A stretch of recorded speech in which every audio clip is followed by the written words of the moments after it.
Bonjour et bienvenue sur notre chaîne YouTube Tester Outdoor RuningEtrail.net. Alors aujourd'hui, je vais vous parler, je vais vous donner des conseils pour bien courir sous la chaleur. Il y a un coureur qui vient de passer, c'est les aléas du direct. Donc je suis ici chez moi, donc sur les chemins côtiers Arrière-sur-Blon. Je vais faire du travail en côte, mais ce sera l'objet de notre article je pense. Mais aujourd'hui, je voulais revenir avec vous sur des conseils pour courir avec la chaleur sous le soleil. Parce que je vois beaucoup d'erreurs qui sont faites régulièrement. Donc, mais avant cela, vous pouvez télécharger gratuitement nos guides PDF en cliquant sur le petit bouton qui va apparaître là, ou bien également vous inscrire et vous abonner à notre chaîne YouTube pour recevoir en direct nos vidéos.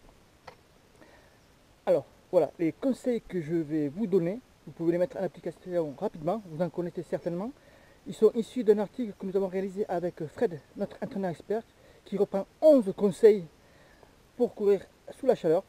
Mais moi, je vais vous en donner juste quelques-uns. Donc, le premier est tout d'abord de bien choisir vos horaires de course, d'entraînement. On va éviter le créneau 10h, 16h, là où le soleil tape le plus fort.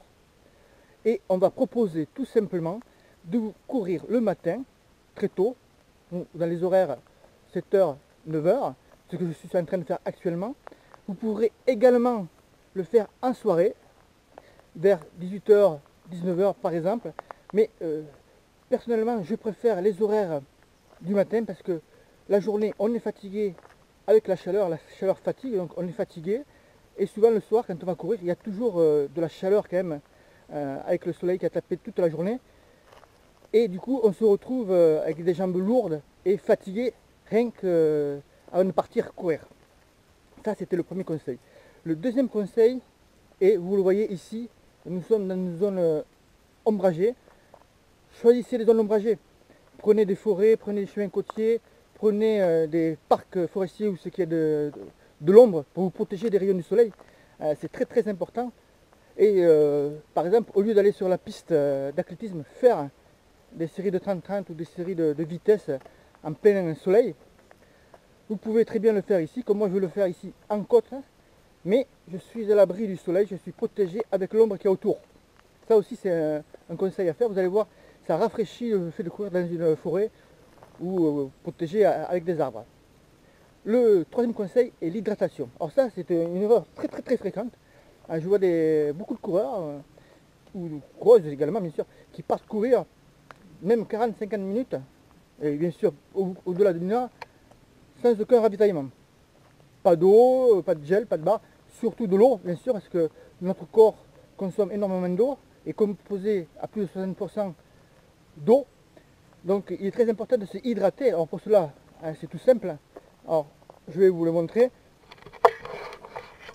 Vous pouvez avoir la poche à eau avec un sac à dos ou tout simplement un petit bidon. Ça suffira largement. Donc pour cela, vous avez le sac à dos, vous avez le porte-bidon, vous avez aussi les flasques. Les flasques, ça pèse pas lourd. Vous avez aussi des bidons à main. Alors ça j'en ai testé, vous le trouverez dans notre chaîne YouTube. C'est vraiment pas mal. Un autre conseil que je vais vous donner, ça concerne l'échauffement. Mais là je vous invite à lire l'article que nous avons réalisé avec Fred et qui reprend qui donne des informations complémentaires sur l'échauffement.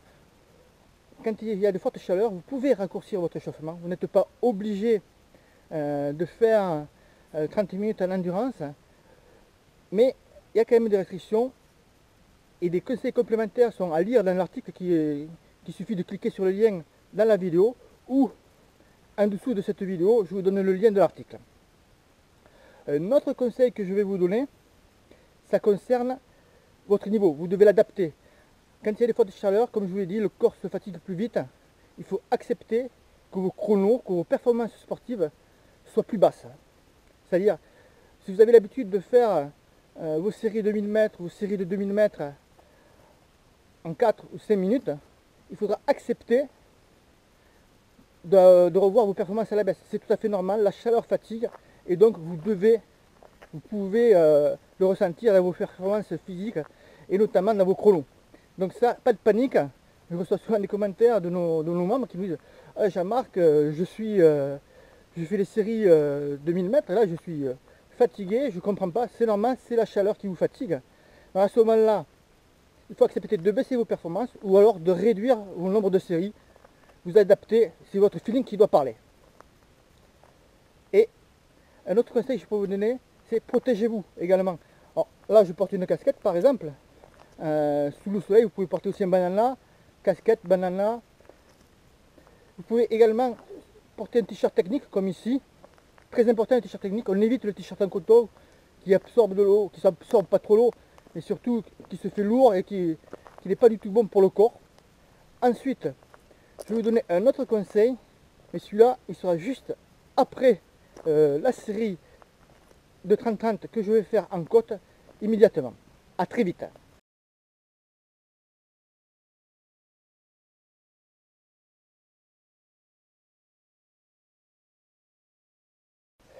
Donc voilà, je viens de faire mes 2 séries de 7 minutes, montée et descente.